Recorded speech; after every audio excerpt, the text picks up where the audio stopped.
Hello, everybody. Welcome to another episode of Tables, Ladders, and Chairs podcast. I am your host, Eric, joined as always by my co host, T. T, how are you tonight?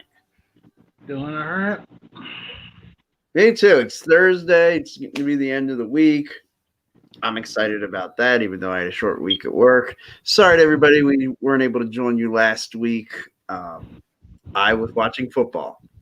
No other excuse. I was watching football.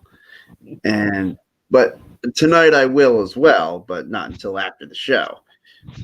Um, yeah, I have a little bit of a football problem. That's not like that. But I also enjoy me some good wrestling, which is what we are going to talk about tonight. And what a week! I mean, you know, I felt like last week not a whole lot was going on, and so when we didn't have the show, I didn't feel like we were missing a whole ton. But man, they made up for it this week. Yeah. Between starting because our weeks go Friday to Thursday, since we do Thursday nights. Starting with SmackDown, and of course Brock Lesnar showing up. I think lying through his teeth when he said to Paul Heyman, "Oh, why didn't you tell Roman I was at SummerSlam?" To try and just cause more dissension there. It was a well-played move, and now Roman and Brock seem to be on a collision course. But before we get to that, it's going to be Roman Reigns versus Finn Balor a week from Sunday at Extreme Rules.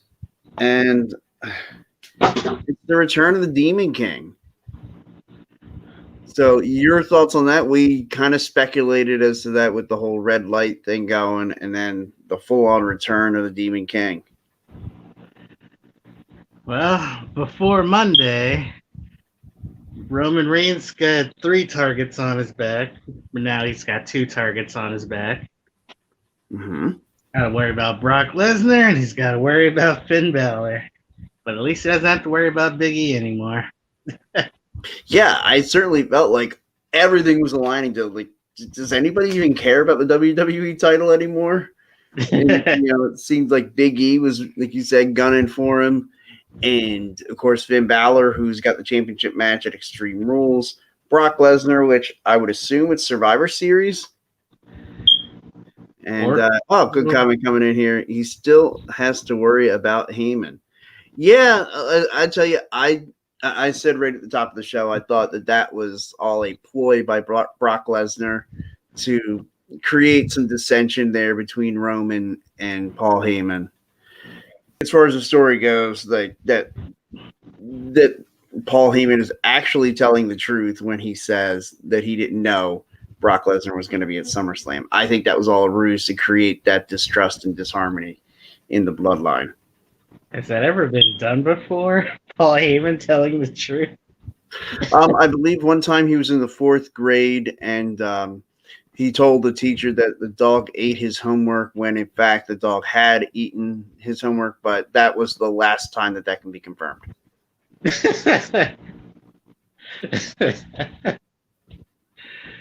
I know, but what John chiming in with Paul Lee never tells the truth. And you're right, but what a great storyline twist it would be, one that we wouldn't see coming. Paul Heyman telling the truth.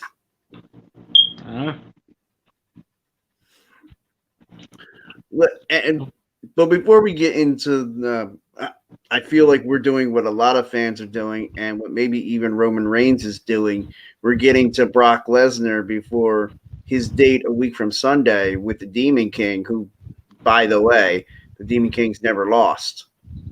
When he's brought the demon out, he's never lost, and he's got a championship match with the big dog. Is this the first time that the demon is defeated, or maybe some chicanery going on? Maybe Roman gets counted out. Your thoughts on that? Well, obviously, there's going to be some shenanigans. But I think the demon lost before. I don't believe so. Anybody out there listening or watching, yeah, if you guys know of an example of when Demon lost, I didn't think he had, but every once in a while I get something wrong. I think it was against Lashley for the Intercontinental title. Oh, I kind of blocked out that whole storyline. Even though I was there for their dramatic conclusion at WrestleMania in New York City, well, in the shadows of New York City at MetLife Stadium. That was a fun event. It's one of those. It's fun whenever I talk about that WrestleMania.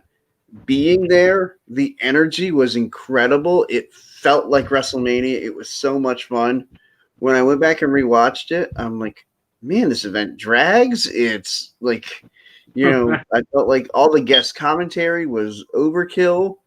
And I was like, man, it just wasn't that great a show. But being there, it was incredible.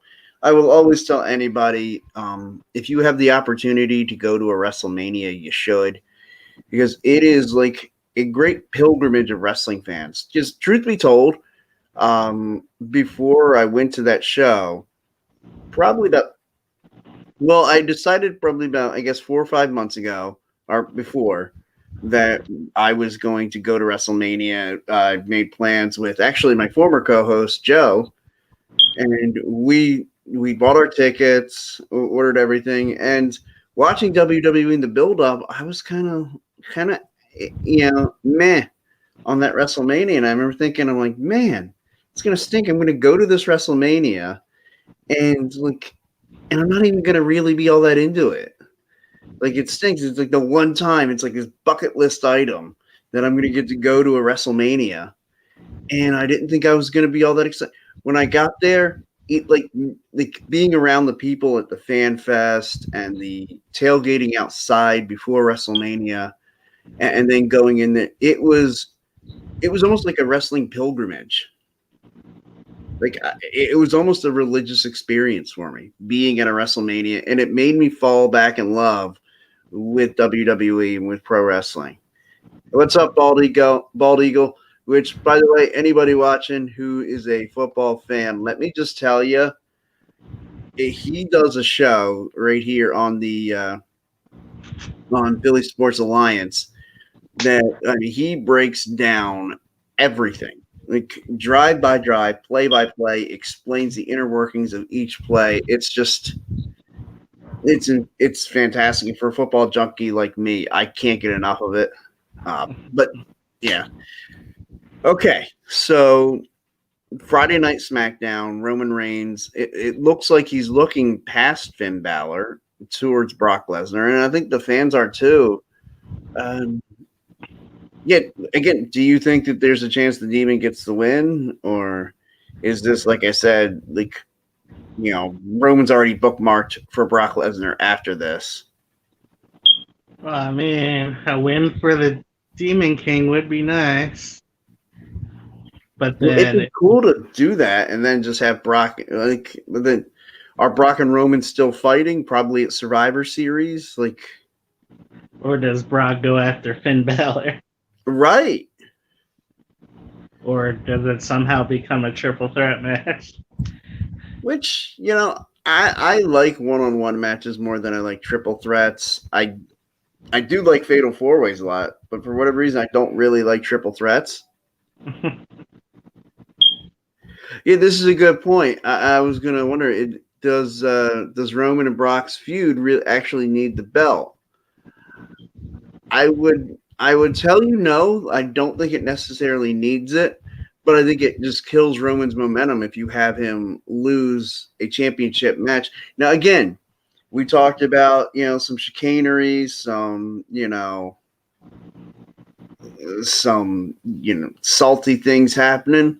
Maybe one of those things being Brock Lesnar gets involved and costs Roman Reigns the championship, and that can add to their personal rivalry and it no longer being about the belt. And yeah, I think if Roman loses, it's because Brock gets himself involved and causes Roman to lose. And then to me, I'd be all about that because, my big thing is I like Brock Lesnar performing, but I don't like him being champion because he only shows up, a couple times a year for the big shows, and I would much rather have a champion. Like, I know we're not always going to get a championship match on Raw or SmackDown, but I'd like that possibility to exist. And I would agree with this by John. All depends on how he loses. I would agree with that. I think this is a good idea. The Paul Heyman screw job. That would be interesting. Yeah, a lot of theories about that. I told you mine. Do you have any ideas? Do you have thoughts on whether or not Paul Heyman's working Roman Reigns right now? Yeah, I could see it being like a long-term con where Paul Heyman like costs Roman the title, and then he aligns himself back with Brock Lesnar. Like, this was my plan all along. I was just about to bring this up, John, when we saw Paul Heyman screw over Brock Lesnar when he went with the Big Show. Yeah, something like that. Yeah, oh, absolutely. I could see that. And I do agree with John that like the Roman and Brock Lesnar match doesn't necessarily need the title. And I would love to see Finn Balor as champion give an opportunity to any of the young heels. Like the Finn Balor Apollo Crews Universal title match, I would love to see Apollo put into that role. Or Sami Zayn. Yeah, I was just about to name Sami Zayn too. Hell, maybe even Happy Corbin. Why not? Reigns can't lose to a guy with the man pun. Yeah. This new look Brock Lesnar, I'm not a fan. I'm much a bigger fan of the clean shaven, clean cut, just straight up killer. Of course, I love the original Brock Lesnar gear, like the original gear that he had back in like 2003, where he had the tights and, I mean, wearing the baggy shorts a la his UFC career. I get why they do that, but. Oh yeah, no, John. There's that. Like as much crap as I have talked about Brock Lesnar. Let me just say, if Brock ever showed up, that crap talking would stop, and it would be a pleasure to meet you, Mr. Lesnar. Please don't my face. Yeah, no doubt about that. All of a sudden, my words would be soft and sweet because I might have to eat them. But so, okay, we know right now Roman Reigns, Finn Balor at Extreme Rules. We'll give our official picks next week. But if I put you on the spot right now, what are your thoughts on that? I don't even know the card other than that match, really. I know. Well, I don't think they know the card really other than that match. But for that one match, again, it'd be nice to see Finn Balor win somehow. Yeah, I agree with you. It would be. And yeah, I completely agree with you here, John. People, true. Yeah, no, I mean, look, he was an accomplished Olympic or collegiate wrestler before he won a national championship at the University of Minnesota. And now he lives in Saskatchewan, apparently. Thank you, Paul Heyman, for that information. Anybody in the Saskatchewan area, look up Brock Lesnar. Although if you do, just tell them I have always been really nice and I have had nothing but nice and sweet things to say about Brock Lesnar. Please do not search your mentions on Twitter, Mr. Lesnar, as it relates to me. But okay, moving along from the Roman Reigns, Brock Lesnar, Finn Balor little, can we call it a love triangle? I feel like we should. I guess. Well, hey, that's a great segue. Let's talk about love of another kind. Indy Hartwell and Dexter Lumas married this past week on NXT. the wedding went off without really much of a hitch. I mean, so he choked out the priest. Who hasn't? Like, honestly, who hasn't? Right? Yeah, that's not a big deal. So he choked out a priest. They temporarily lost the rings. They were found, so no harm, no foul. The return of Austin Theory, I was very excited about that. They could have did it better, but sure, he's Yes, back. yeah, oh, absolutely. I kind of wondered if Austin Theory might end up because I expected, because it's a WWE wedding, for something to go terribly wrong, and for it to not happen. But instead, of course, not really. With a nod and a wink, Dexter, Lumas, Indy, Hartwell, they're married. Congratulations, two crazy kids proving love can still work. It's like the first WWE wedding where nothing bad happened. There actually one other example. Of course, the wedding, everything was fine. It was the reception afterwards that things got a little dicey. But Macho Man, Randy Savage, and Miss Elizabeth, of course, they were already married in real life. But their wedding at SummerSlam 91, if you go back and just watch SummerSlam 91, you would just think, oh, okay, wedding went off without a hitch. Because absolutely nothing happened at that one. It felt like you were watching the real wedding of Randy Savage and Miss Elizabeth.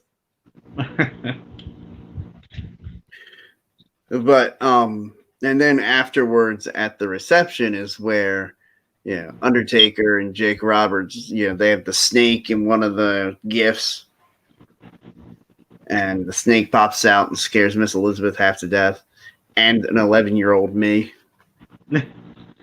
Oh, that's the event where that snake actually bit him? No, that actually is not when Randy got bit, but the snake does come out during that, and they scare the bejesus out of Miss Elizabeth. Yeah,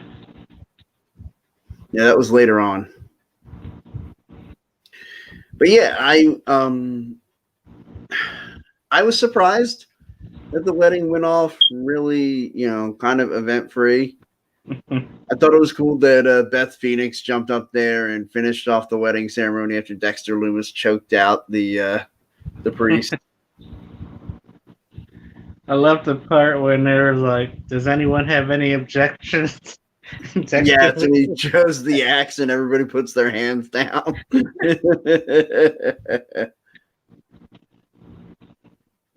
Yeah, that was fantastic. Really, the whole thing, it was funny, it was entertaining, and it really was kind of a swerve to everybody because the wedding went off fine.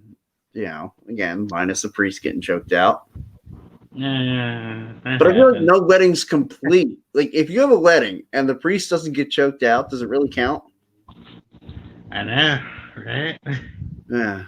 Tradition at this point. Right. Yeah. I feel like I should have, probably done the same thing at my wedding. And I know, John, you definitely should have done that at yours. That would have been great. Although I actually like both of those priests, both the ones from my wedding and his. So. Not that it's an amazing thing that I get along with a priest. I actually, am a somewhat likable person, maybe ? But okay. Also on NXT, not forgotten on this show, the union, a love of another kind, as Tommaso Ciampa and Goldie are reunited. Tommaso Ciampa, the new NXT champion, Samoa Joe having to relinquish the title because of injury, and then Kyle O'Reilly also unable to compete in the match. Was it Von Williams or whatever was his replacement? Somebody who I was just like, okay, they couldn't. Like, my initial thought was you couldn't have put anybody better, to replace Kyle O'Reilly in that match. The fatal 4-way for the NXT championship. There was nobody else you could have chosen? Well, I only saw the closing 1, 2, 3 of that match. Decent match, and but yeah, Ciampa wins, the new NXT champion. I hope at some point we get Ciampa and Kyle O'Reilly. I really like Kyle O'Reilly. Like, he's really grown on me as a singles competitor. Yeah. After those 2 classics with Finn Balor, Right. definitely made a name for himself. And his 2 classics with Adam Cole. Oh, yeah. Well, 3, I guess. Yeah. Yeah, he had 3 classics with Adam Cole, 2 classics for the NXT Championship, one with Finn Balor, one with Karrion Kross. Yeah, I really like. I hope we get that Kyle O'Reilly and Tommaso Ciampa match somewhere down the line. Like right now, NXT's got some good things coming in. Like, you've got some new guys coming in, and I think that they can capitalize on that. Which, by the way, I don't know if you saw it. Kushida showed up, and he's going to face Roderick Strong next week. He's got a cool new shirt, like an orange shirt that kind of looks like it's the same color as his, the vest that Marty McFly wore in Back to the Future. Mm-hmm. So I'm excited to see. I'm going to see if I can get that T-shirt at some point. Because Kushida's always been one of my favorites ever since watching him in New Japan. And I was so excited when WWE signed him. I'm hoping at some point he makes it to the main roster and is used properly. Or, you know what? Actually, what I'm really hoping for is the day that he gets to go to AEW and tear the roof off some places.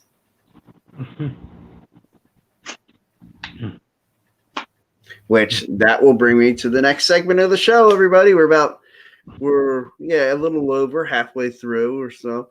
So this is my segment where I plead to T to watch AEW. So, I know you watched the clip of CM Punk's debut. Did you see any of his match with Darby Allin? Nah. If I pointed Darby Allin out to you in a lineup, would you be able to pick him out? He's the guy with the half painted face, right? Do watch the show. Nah, I've seen his name thrown around. Yeah, he's good. I really enjoyed that CM Punk Darby Allin match. Really excited as far as the other matches we may potentially get. Lots of good talent over there on AEW. Daniel Bryan showing up now as Bryan Danielson on AEW. His real name. And Adam Cole, baby, over there on AEW now.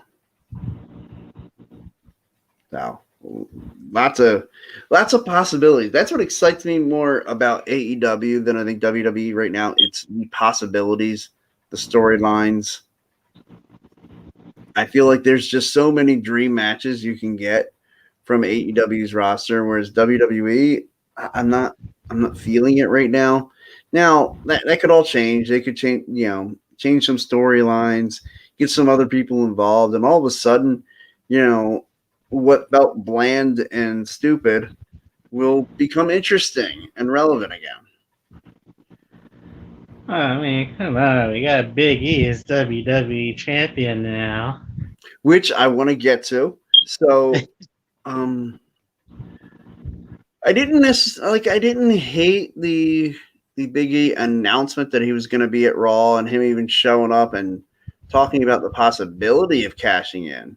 Now, what I didn't necessarily like was him kind of just basically saying, "I'm cashing in tonight," because it really gave the ending away of Monday Night Raw.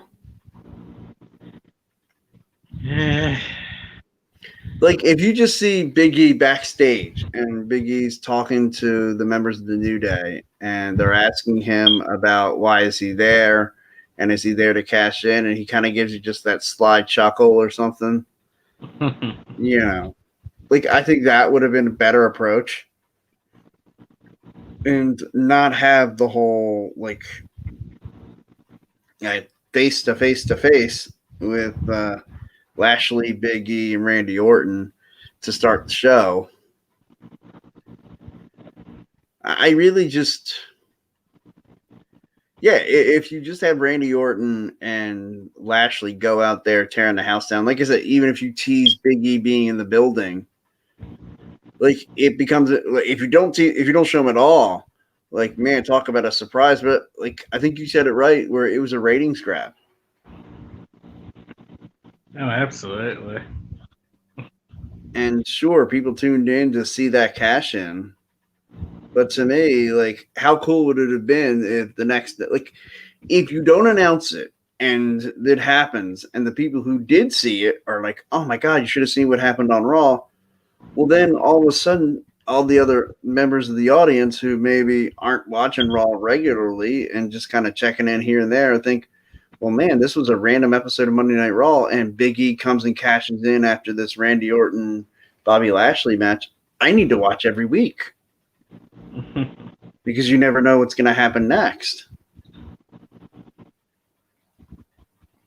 Like, to me, that would have been the ratings grab. Like, Big E announcing it, like, yes, that gives you the ratings for this past Monday. But if you don't announce it and Big E surprises everybody, and then, like I said, the water cooler discussion, that pumps up your rating for next week's Raw and the following week's Raw and the week after that, because people are going to be thinking, man, all of a sudden WWE is letting big things happen and giving them away on regular television. Whereas opposed, like, their formula has been build up matches, pay-per-view, build up matches, pay-per-view. Whereas AEW is having matches that they're giving away for free, and that's just drawing more people in. And then when it's a pay-per-view match, you know, holy crap, this must be a big deal because they're giving away world title matches and on regular programming. Like, what was it? Like, this past week on Raw and a couple weeks ago on SmackDown when they had the Universal title. Like, before that, when was the last time you had a WWE Championship match on Monday Night Raw or a Universal Championship match on SmackDown? Everything was pay-per-view. Well, the next one that comes to mind is Drew McIntyre, Randy Orton, just like, what, a week before the Survivor Series last year. Well, the Universal title. The Roman Reigns, Rey Mysterio. Yeah, the Hell in a Cell. But before that, it's probably that Brock Lesnar thing. Yeah. Yeah, Brock Lesnar, Kofi Kingston. Yeah. Well, for the WWE Championship. But yeah, I think WWE has been lacking a little bit of that surprise element. And while it wasn't necessarily a surprise as cashing because he kind of announced it, the fact that they've gone so long without a WWE Championship match on Monday Night Raw, and then essentially you got two of them in one night. This whole thing reminds me of back in 90, whatever, when Mick Foley won his first title. Mm-hmm. Obviously, that was done differently. The competition gave away the ending. Sure, yeah. This time they gave away their own ending. Yeah. And now this time around, they gave away their own ending pretty much. But the feeling's just the same. Finally. Oh, yeah. And it was such a cool moment. Like, Big E definitely deserved it. And I'm very happy for him. I mean, especially considering, like, his WrestleMania in Tampa where he grew up. Like, you had him lose the Intercontinental title. At least now you put the WWE title on him. You had him win Money in the Bank. And Like, this is a big deal. The second member now, New Day. Is New Day going to become the next group like the Shield, where the Shield, everybody were, Grand Slam winners. Now, at least the New Day, 2 of the 3 have been WWE champions. Will Xavier Woods eventually follow suit? Never say never, as they say. Yeah, true. There was a long time there that I didn't think we'd ever see Kofi Kingston as WWE champion. True that. Like, as much as I wanted him to, I just thought it's just probably never going to happen.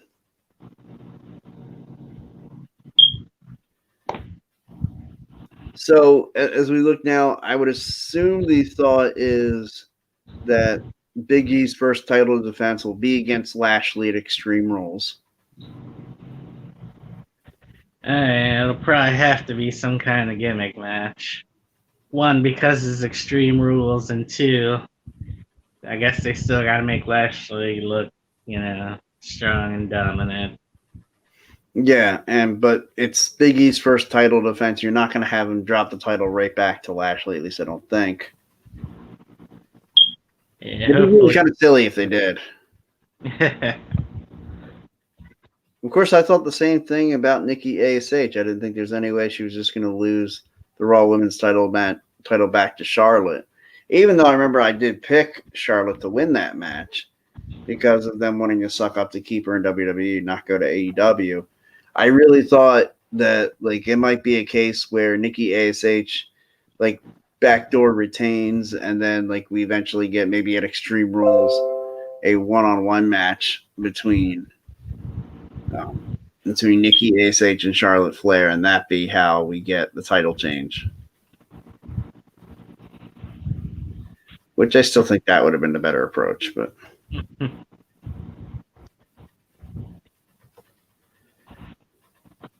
So yeah, so you think gimmick match, maybe an Extreme Rules match between Big E and Bobby Lashley?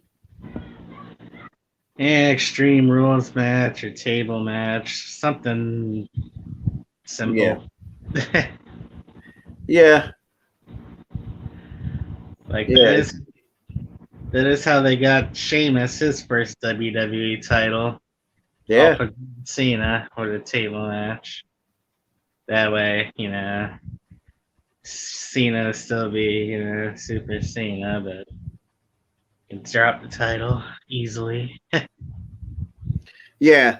Well, I felt like, they had the great story with John Cena and Randy Orton, and now it was like, okay, what are we going to do? Well, the best idea was to have him lose the title in some kind of weird, he lost but didn't really lose. And so then it's he's got to work to try and get himself back in the title picture.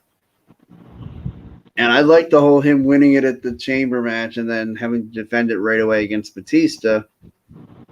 Even though I was sitting there wait, why does Batista just get to show up and get this title match? It's not like he has Money in the Bank or anything, or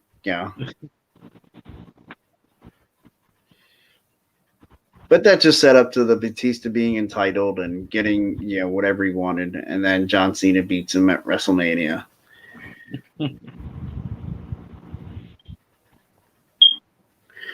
Which, it's funny because usually right about now, I start to get kind of an idea of what I think at least one of the main events might be at WrestleMania. Right now, I really don't know, especially if you're going to take the belt off of Roman at some point, which I'm really hoping it's Finn Balor, if not at Extreme Rules, maybe at TLC or something like that, they can have a rematch after Roman's done fighting off Brock Lesnar. And that could be where you have Finn win the Universal title. And then I don't if you do that, I don't know where you go with Roman after that. I don't know where you go with the Universal title. But the only thing I can think is they're going to have to change some things up. And that being the draft, which we now know it was advertised on all WWE television this week, is going to be October 1st, which will be Friday night, Friday Night SmackDown the week after they come to Philly on the 24th. the next week is the draft, so they're going to be having to really wrap up any storylines. Because I don't want any loose ends. That's always the one thing I hate when they do these drafts, and it's like you've still got loose ends in these stories, and then you break them up, and so it's like, okay, now there's no conclusion. Yeah. But I remember last year, I was kind of hoping they would end one storyline. The Seth Rollins, Rey Mysterio, yeah. Oh my God. That And the story whole one gets drafted to SmackDown, yeah. Once I saw one of them got drafted to SmackDown, I was like, yes. But then they moved the other. I'm like, no. I know. As soon as I saw, like, when Seth got drafted to SmackDown, I was so excited. And then I saw Rey Mysterio drafted to SmackDown, Dominic Mysterio, Buddy Murphy. I'm like, no. You just took the whole story, and instead of killing it off and, like, letting it die, you just moved it to the other show. But I was happy then just a few weeks later they did finally kill off the story. God, that's like the longest story ever. Yeah. Yeah, it was. And I felt like they were going to do that with Seth and Kevin Owens for a while. Like, if Kevin Owens hadn't gotten hurt at WrestleMania 36, like, I felt like they were going to do the same thing with KO and Seth Rollins. I don't feel like they have a real direction with the visionary Seth Rollins. Like, these storylines, they keep having him lose, and it's like at some point, like, the bad guy has to win or he doesn't feel that relevant anymore. Like, I thought Seth should have beaten Edge at SummerSlam. Now, he did beat him on SmackDown this past week with the curb stomp. And that became uncomfortable, but we all know Edge really isn't hurt. You know, he had to have gotten approved to be able to take that move. You know, so I'm really not worried about Edge. That's just going to set up for a nice triumphant return, and I would assume beat Seth Rollins one more time, whether it be at Extreme Rules or whatever they're going to do in October. Yeah, that rubber match I'm fine with. Yes, and then after it's over, you let them go their separate ways. Yeah, let's not drag this out like Mysterio. Right. I mean, there's a number of guys you could see Edge working with next.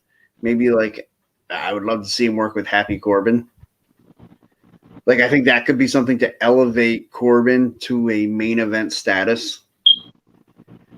Which we've been kind of, like, I feel like anyway, they've been kind of looking for how are they going to move him up, you know, for a while. Because he's been stuck at mid-card level for about 4 years.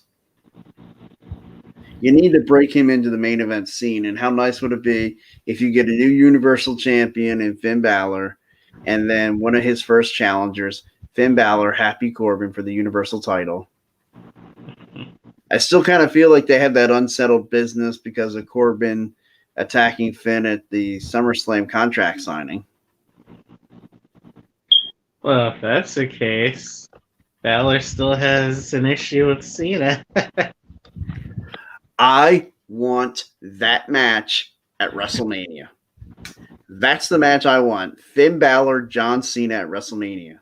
Like, I'm hoping that, like, John Cena does his little comeback because he's already basically hinted at it that he's going to be coming back for WrestleMania.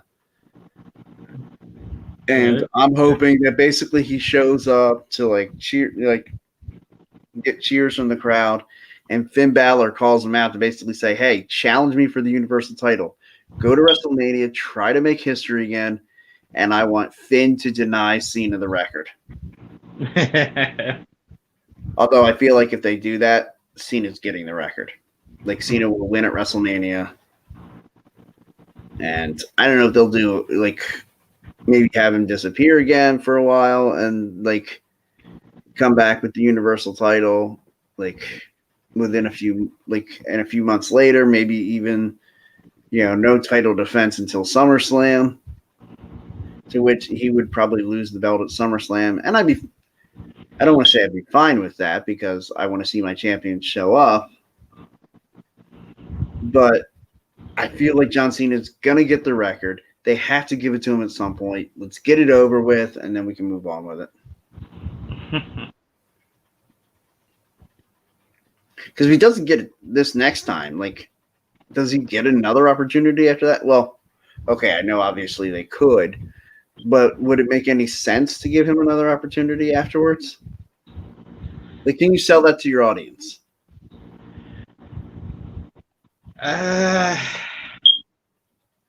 Maybe if he won an elimination chamber match for a #1 contendership or something. Or maybe a surprise entrant in the Royal Rumble. You want to have him win the Rumble again? I didn't say I wanted to. I'm just saying ways that you could get him back in the title picture. Yeah, I was trying to avoid that, but that's an option. Or what if you have your Money in the Bank ladder match, and like you have all your participants, and then one of them goes down with a freak injury. John Cena comes out as a last-minute replacement, wins Money in the Bank. And so for the second time in his career, he's Mr. Money in the Bank. And then, like, randomly, maybe at SummerSlam, you just see John Cena show up, cash in, defeat the champion, and there you go. There's your record. Might be a dirty way, though, to break Ric Flair's record. Or what would be even funnier, have someone else win the Money in the Bank, whoever, a young up-and-comer. Mm-hmm. Meanwhile, actually, do it at Money in the Bank event. Have whoever win the belt, briefcase, Mm-hmm. and then on that show, have Cena win the whichever title, Sure. Universe or WWE. And then right as he's celebrating his 17th, whoever won the Money in the Bank earlier comes in, sneaks up, cashes in on him. Boom, 1, 2, 3. That would actually be awesome. Yes, I would like that a lot. John Cena shows up, wins the championship at Money in the Bank, but the person who wins Money in the Bank cashes in on Cena that night, and so Cena's 17th title reign lasts all about 20 to 30 seconds. That would be fantastic. At least he beat the record. Yeah. I mean, he would have beaten the record 17 times, but your 17th time lasted about 17 seconds. That would be great. And plus, whoever beat Cena can say they beat Cena for a title. Yeah. I'm the one who beat the guy who's never won more who's won more titles than anybody. Yeah, that would be pretty cool. And that, like you said, it'd be a young star, and so it's like a way to push a young star into that main event role. Like, it's okay to have John Cena lose when it's to somebody and for something that matters. Like, don't just bring him in to lose. Like, see, Roman Reigns is already established. Like, Roman Reigns didn't really need to beat John Cena again. Like, we already had them have a match at No Mercy. To me, if you were going to do a John Cena, like, now it feels like we're never going to get the John Cena Roman Reigns match at WrestleMania that I wanted. Because, like, who cares about a third time Roman Reigns and John Cena? Yeah. And considering the second match was, like, basically a carbon copy of the first one. Like, John Cena hit a bunch of AAs, and all it took was one spear from Roman, and that was the end. Unless they could somehow make John Cena heel, there's no point in doing a third one. Right, I agree. Which, speaking of heels, have you been checking? I don't know if you have any way of watching Stars, but they have a new series out called Heels, and it's all about like this rinky-dink promotion in Florida that's run by this guy, and he's the main heel of the territory, and his brother's the babyface. Now he's the champion, the heel guy who runs the company, and so he was supposed to put over his brother as a babyface champion, but basically his brother's being a jerk and leaves and is ready to leave. I don't want to ruin the whole thing for everybody, but it's really interesting. The whole dynamic, because you get like the family aspect and like how the two brothers are really like they're feuding in the storyline, but really they're feuding in their real life. Yeah, I saw commercials for it. I gotta see if I can find it. Yeah, I highly recommend it. Very good show. Hopefully, everybody watching this would also recommend us as a good show for any other wrestling fans. So, feel free, everybody, pass this along, share it in different social medias, share it in your wrestling groups. We're only in a couple that I try to share to so that they can see it. Because I'm not in a bunch of Facebook groups. I try to limit some of that. I don't want to oversaturate and fill up my timeline with just either sports or wrestling group posts. I want to be able to see my friends post. So yeah, feel free to share this around. We want to make sure to get the word out there, and make sure to watch all of the Philly Philly Sports Alliance shows. I will put a graphic with them up in just a moment because they didn't quite have it handy. And no, that's not what I wanted to do. My apologies. Technology is not always my best buddy. But here it is. So yeah, if you check it out Monday night, the flagship show, Football Smack Talk show, and that's at 6:00 on Mondays, and then at 7:30 we are followed by the Diamond Club podcast, which is just the best baseball podcast out there, bar none. Like those guys, John chimed in earlier, is a host on that show, does a fantastic job, really knows a ton about baseball. Then Tuesday nights, you've got the Philly broadcast at 6:30 with Ryan and Ryan. They talk all four Philly sports teams. And then Wednesday nights, like I told you, the Bald Eagle podcast at 6:00. That show is just fantastic. He breaks down every play from every drive, during the season. It's just very informative. Great watch.